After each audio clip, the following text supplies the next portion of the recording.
नमस्कार दोस्तों, भाग 2 में आप सबका स्वागत है। यहाँ पे हम लघु उत्तरीय प्रश्न पढ़ेंगे और उसे याद करेंगे। 2 अंक वाले प्रश्न हैं। आप हमारे साथ इसको याद कीजिए, बिल्कुल आपको याद हो जाएंगे। एग्ज़ाम में ज़्यादा टेंशन लेने की ज़रूरत नहीं है, हमारे साथ याद कीजिए। अगला है मनुष्य शरीर में निम्नलिखित की भूमिका का वर्णन कीजिए। जो मनुष्य का शरीर है उसमें इसकी भूमिका बताना है कि शुक्राशय क्या भूमिका निभाता है।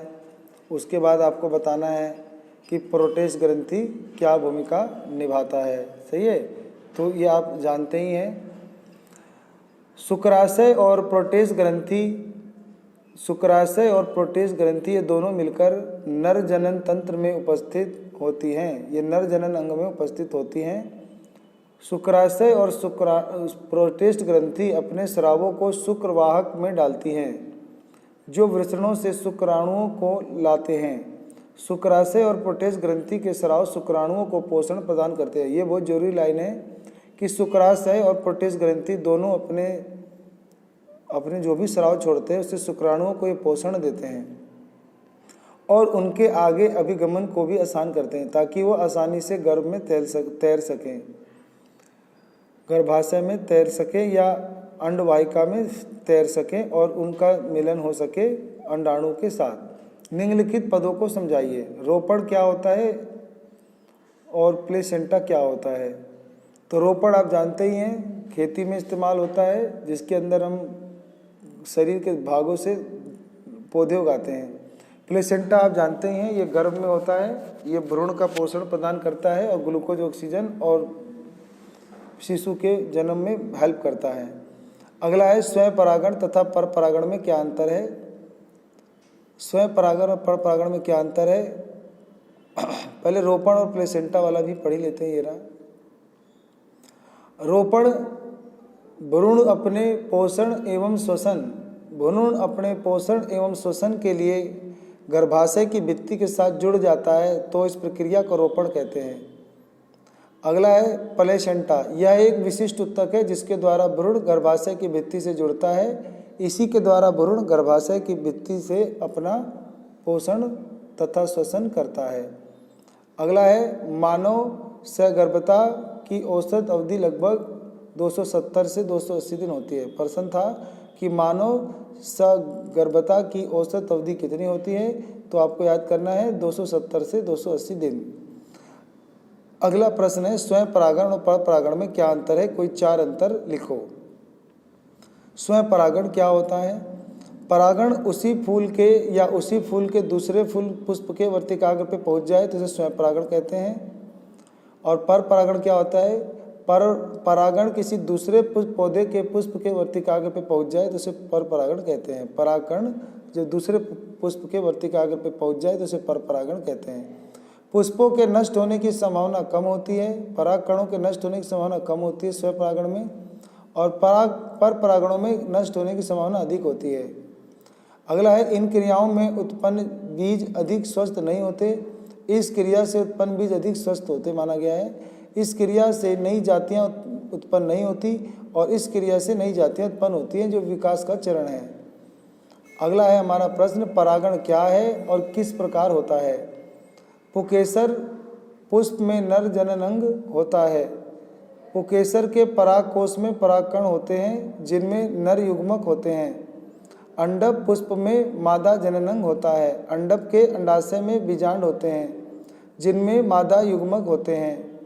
पुकेसर के पराग कोश से अंडप में वर्तिकाग्र को पराग कणों का स्थानांतरण निषेचन के उद्देश्य से परागण कहलाता है। परागण आप जानते ही हैं, परागण क्या है। नर युग्मक पराग कणों का मादा युग्मक के वर्तिकाग्र पे पहुंच जाने को परागण कहते हैं। परागण जो होता है वो हवा, पानी और कीट द्वारा होता है। अगला प्रश्न है हमारा, एक और थोड़ा सा आगे लिखा था। पराग कीटों, मधुमक्खियों, तितलियों, पक्षियों और पवन यानी वायु और जल द्वारा किया जाता है। अगला है परागण की प्रक्रिया निषेचन से किस प्रकार भिन्न है। परागण पुष्प के पुकेसर में पराग कोश से उसी पुष्प या उसी जाति के अन्य पुष्प में अंडप के वर्तिकाग्र को पराग कणों का स्थानांतरण होता है। दूसरी ओर निषेचन होता है जब परागकण में उपस्थित नर युग्मक बीजाणु में उपस्थित मादा युग्मक के साथ संयुक्त होकर युग्मनज बनाते हैं तो ये आपका परागण से निषेचन हो जाता है। तो परागण और निषेचन में अंतर है। निषेचन में जाके क्या होता है कि परागकण बीजांड से मिलता है और परागण में क्या था, केवल वर्ती कागर पर ही पहुंच रहा था। इसमें आगे जाके युग्मनज भी बनता है, ये याद रखना है। अगला है पैबंद लगाना और गुटी लगाने में क्या अंतर है। पैबंद लगाना, गुटी लगाना। पैबंद लगाने को ग्राफ्टिंग कहते हैं। जब कलम को भूमि में नहीं लगाते बल्कि उसी जाति के अन्य पौधों यानी स्कंद पे रोपित करते हैं तो वो ग्राफ्टिंग होता है, पैबंद लगाना। और गोटी लगाना, लेयरिंग क्या होता है, कलम को सीधे भूमि में लगाने पर उसमें अपस्तनिक जड़ें निकल आती हैं, इसे बोलते हैं गोटी लगाना, लेयरिंग। आपने ये पढ़ा होगा कायिक प्रवर्धन वाले चैप्टर में। एक ऐसे मान लेते हैं कि ऐसे ये पौधा है, ये आपका नींबू का पौधा है।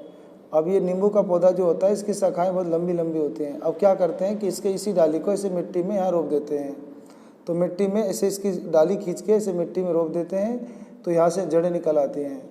तो इस विधि को बोलते हैं लेयरिंग। अगला है स्कंद के ऊपर ऐच्छिक गुणों वाला सियान लगाते हैं। नए पौधों में गुण मात्र पौधों के अनुसार होते हैं, यही अंतर था। अगला है कायिक प्रवर्धन के 2 लाभ बताइए। ये एग्जाम में कई बार आया है। कायिक प्रवर्धन से अन्य स्पीसीजों की संख्या नियंत्रित बनी रहती है। संतति पौधे जनक के समान होते हैं। इस प्रकार वांछित किस्मों को आनुवांशिक रूप से परिरक्षित रखा जा सकता है ताकि वो भविष्य में उन्हें प्रयोग किया जा सके। कुल मिला के इनके ये 2 लाभ हैं कि इसमें समय और श्रम दोनों की बचत होती है। इसमें जो माता पिता के जो गुण होते हैं वही गुण संतति में जाते हैं और ये उन पौधों को उगाने में सक्षम होते हैं जो बीज उत्पन्न करने की क्षमता खो चुके हैं। अगला है रजोधर्म या रजोनिवृत्ति में अंतर बताइए। रजोदर्शन वह अवस्था जब स्त्रियों में रजोधर्म आरंभ होता है जो लगभग 13 वर्ष है। यह स्त्रियों में वह प्रारंभिक अवस्था है जब वे गर्भ धारण कर सकती हैं। रजोनिवृत्त मेनोपॉज यह वो अवस्था है जब स्त्रियों में रजोधर्म बंद हो जाता है। यह अवस्था 45 से 50 वर्ष है। इसके बाद स्त्रियां गर्भ धारण नहीं कर सकती। ठीक है। यदि अंडाणु निषेचित नहीं होता तो क्या होता, यह एग्जाम में कई बार पूछा गया है। अंडाणु अंडवाहिनी में 1 दिन रहता है तथा शुक्राणु का इंतजार करता है। इसी बीच गर्भाशय की भ्रूण को प्राप्त करने व रखने की तैयारी करता है। इसकी भित्तियाँ मोटी और स्पंजी हो जाती हैं। यही सब आपके एनसीईआरटी में लिखा है। यदि अंडाणु का निषेचन नहीं होता तो ये सारी तैयारियां व्यर्थ हो जाती हैं और गर्भाशय की भित्तियाँ धीरे धीरे टूटने लगती हैं। फिर रक्त और म्यूकस के साथ वो अंडाणु खराब हो जाता है और बाहर आ जाता है और बेकार हो जाता है। ठीक है। तो इसी को बोलते हैं अंड का निषेचन नहीं होगा तो क्या होगा कि वो गर्भाशय की भित्ति खराब हो जाएगी और निषेचन नहीं होगा, शिशु का जन्म नहीं होगा। अगला है यहाँ पर तथा रक्त के साथ योनि द्वारा बाहर निकलती है, इसे रजोधर्म कहते हैं। यह 2 से 8 दिन तक चलता है। अगला है लैंगिक जनन के समय डीएनए का क्या होता है। लैंगिक जनन के समय डीएनए की 2 प्रतिक्रिया तैयार होती हैं, ये बहुत इंपॉर्टेंट है, तथा कोशिकीय संरचना में बदलाव आता है। डीएनए की प्रतिकृति बनाना या बनना एकदम पूर्णतः यथार्थ नहीं होता, यानी डीएनए बिल्कुल सेम कॉपी नहीं बनाता। इसमें थोड़ी बहुत भिन्नता होती है प्रोटीन के कारण। और डीएनए की दोनों प्रतिक्रियाओं को अलग अलग होने के लिए अलग कोशिकीय संरचना की आवश्यकता होती है। जैसे ही नई कोशिकीय संरचना बनती है डीएनए की प्रतिक्रिया विलग यानी अलग हो जाती है। इस प्रकार 2 नई कोशिकाएं बन जाती हैं। अगला है निषेचन किसे कहते हैं, ये कितने प्रकार का होता है। निषेचन लैंगिक जनन के समय नर युग्मक और मादा युग्मक के संलयन को निषेचन कहते हैं। निषेचन 2 प्रकार का होता है, बाह्य निषेचन, आंतर निषेचन। यदि निषेचन मादा शरीर के बाहर हो तो उसे बाह्य निषेचन कहते हैं, जैसे मेंढक, टोड और मछली। अंतर निषेचन यदि निषेचन मादा शरीर के अंदर हो तो अंतर निषेचन कहते हैं, जैसे मनुष्य, स्तनधारी प्राणी, पक्षी, सरीसृप आदि यानी सांप। अगला है कायिक जनन और लैंगिक जनन में क्या अंतर है। पहले कायिक जनन पढ़ लेते हैं। एक प्रकार का यह लैंगिक जनन है जिसमें नर तथा मादा युग्मक नहीं होते। इसमें पौधों के कायिक अंगों द्वारा नए पौधे उगाए जाते हैं। कायिक जनन केवल पौधों में होता है, जबकि लैंगिक जनन उच्च वर्गीय पौधों और जंतुओं में होता है। लैंगिक जनन इस क्रिया में नर तथा मादा दोनों प्रकार के जीवों की आवश्यकता होती है। यह जनन नर तथा मादा युग्मकों को मिलने से होता है। नर युग्मक शुक्राणु होता है, मादा युग्मक अंडाणु। लैंगिक जनन केवल वही हो सकता है जहाँ दो भिन्न लिंगों वाले एक ही जाति के दो वयस्क जीव युग्म बनाते हैं तथा वे दोनों नर तथा मादा युग्मक शुक्राणु या अंडाणु आपस में संलिप्त होकर युग्मनज बनाते हैं। अगला है ब्रायोफिलम में प्रजनन पत्तियों द्वारा हो सकता है जबकि गुलाब में नहीं, क्यों? ब्रायोफिलम की पत्तियों की कोर पर यानी किनारे पर कुछ कलिकाएं विकसित हो जाती हैं। जब ये कोशिकाएं मृदा में गिर जाती हैं तो इनसे अनेक नए पौधे विकसित हो जाते हैं, जबकि गुलाब की पत्तियों में ऐसे कोर में इस प्रकार की कलिकाएं विकसित नहीं होती। ठीक है, तो आपको दिखा रखा है चित्र में कि बगल में कलिका लिखा हुआ है। तो मिलते हैं आपसे अगली वीडियो में। आप सबका अपना कीमती समय देने के लिए बहुत बहुत धन्यवाद।